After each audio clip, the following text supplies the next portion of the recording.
أشهد أن لا إله إلا الله.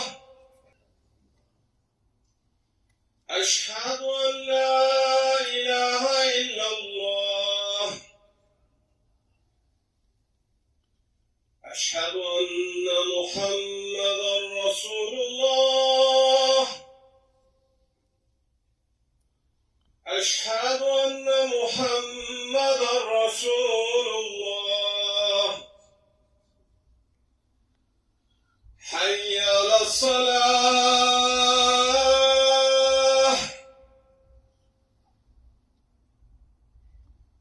حي على الصلاة.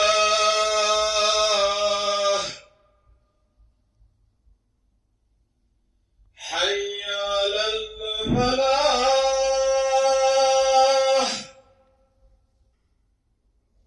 حي على الفلاح.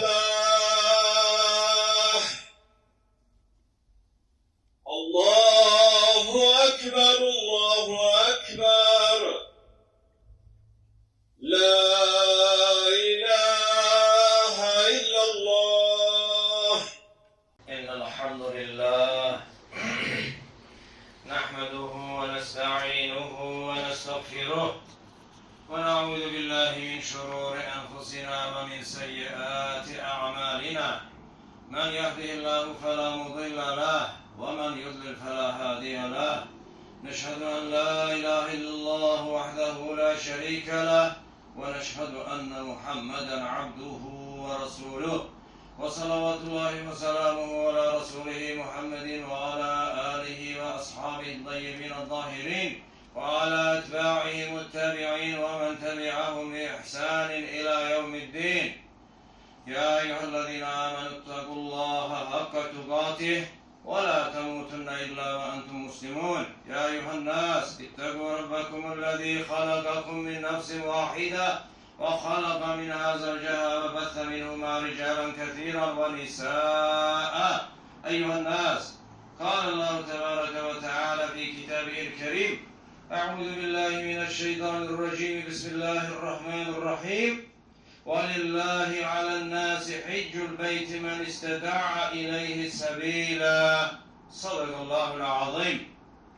Bugünkü cuma hutbemizin mevzusu hac ibadeti hakkında olacaktır.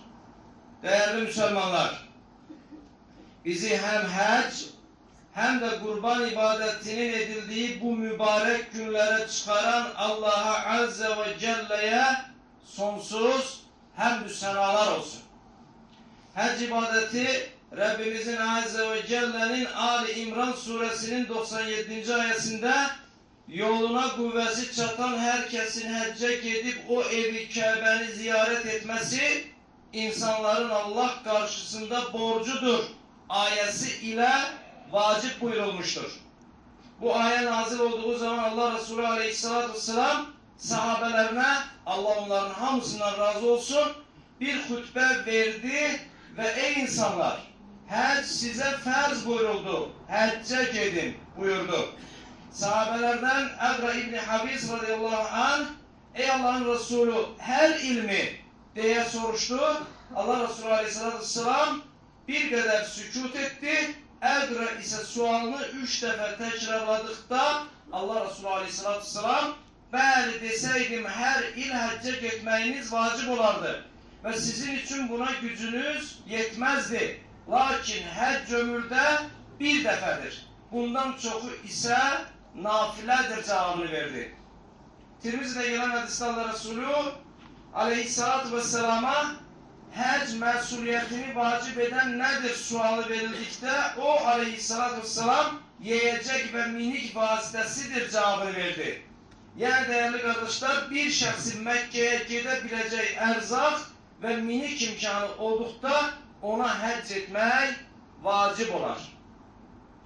Ömrünün son ili, yani 63 yaşında hac ibadetini yerine getiren Allah Resulü'nün Aleyhisselatü Vesselam'ın hac esnasında yanına bir kadın gelerek devenin üstünde bile durabilmeyecek kadar yaşlı olan atasının əvəzinə həcca gedib gedə bilməyəcəyini soruşduqda Allah Resulü Aleyhisselatü Vesselam bəli onun əvəzinə həcca gedə bilərsən cavabını verdi. Başqa bir qadın da anasının həccə getmədən vəfat etdiyini, onun əvəzinə həccə gedib gedə bilməyəcəyini soruşduqda Peyğəmbərimiz Aleyhisselatü Vesselam yenə bəli cavabını verdi. Demək ki, istər sağ olan, istərsə də vəfat etmiş müsəlmanın əvəzinə həcc ibadəti yerinə yetirilə bilər. Həcc səfəri hicri təqvimə görə həcc ayları adlandırılan Şəvval ayından başlayıb Zilqadə ayı və Zilhiccənin ilk 10 günündə yerinə yetirilən bir ibadətdir. İbn-i Macədə gələn hədisdə Allah Resulü Aleyhisselatü Vesselam belə buyurur. Həccə gedənlər ilə ümrəyə gedənlər Allahın elçiləridir.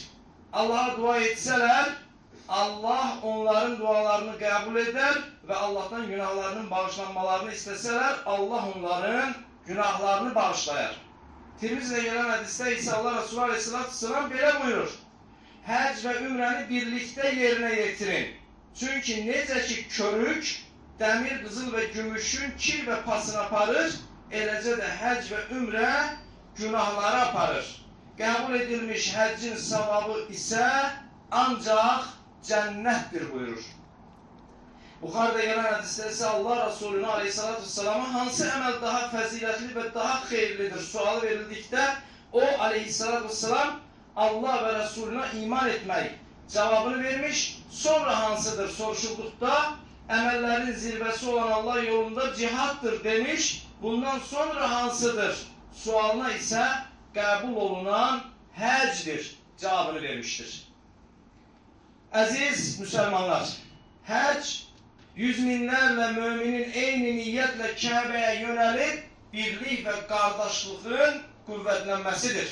Həcc, dünyaya bağlı hər şeyi bir kənara qoyaraq yalnız Allahın razılığını qazanmağa çalışmaqdır. Həcc, qəlb, ruh və duyğuların mənəvi çirklərdən təmizlənməsidir. Həcc, gündəlik paltarımızı çıxarıb ehramı geyinməklə Allah qatında üstünlüyün ancaq təqva ilə ola biləcəyini anlamaqdır. Həcc, ehramda ikən zənginlik və ictimai mövqeyinin həmişəlik olmadığını, yalnız Allahın razılığının əbədi olduğunu dərk etməkdir. Həcc, Ərafatdakı milyonlarla ehramlı müsəlmanları görərək bir gün mütləq məhşər meydanında yaşadığımız həyatın hesabını verəcəyimizi düşünməkdir. Allah Azze ve Celle həcci olan müsəlmanların həccini məqbul və məbrur həcclərdən etsin, onların ümmət və millətimiz haqqında etdiyi bütün birlik, bərabərlik, əmin amanlıq haqqındakı dualarını qəbul etsin. Allah getməyib arzusunda olanlara da həcc ziyarətini edərək oranı dünya gözü ilə görə bilməyi nəsib eyləsin. Değerli kardeşler, Zariyat Suresinin 55. ayetinde Rabbimiz Azze ve Celle sen hatırlat, çünkü hatırlatmak müminlere fayda verir buyurur. Unutmayaq ki, tam 108 yıl bundan evvel 1918.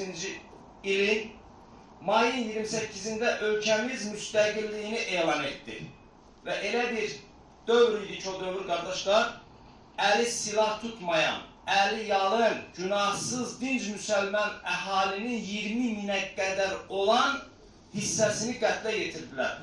Amansızlıqla erməni və Rus bolşeviklər.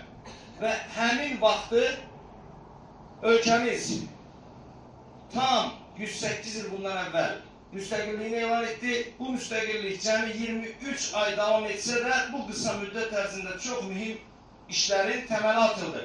Bizim üzərimizə düşən vəzifə isə gözəl qardaşlar, keçmişimizi unutmamaq, bu mübarizədə fədakarlıq edən və bu yolla canlarını fəda etmiş bütün şəhidlərimizi rəhmətlə xatırlamaqdır.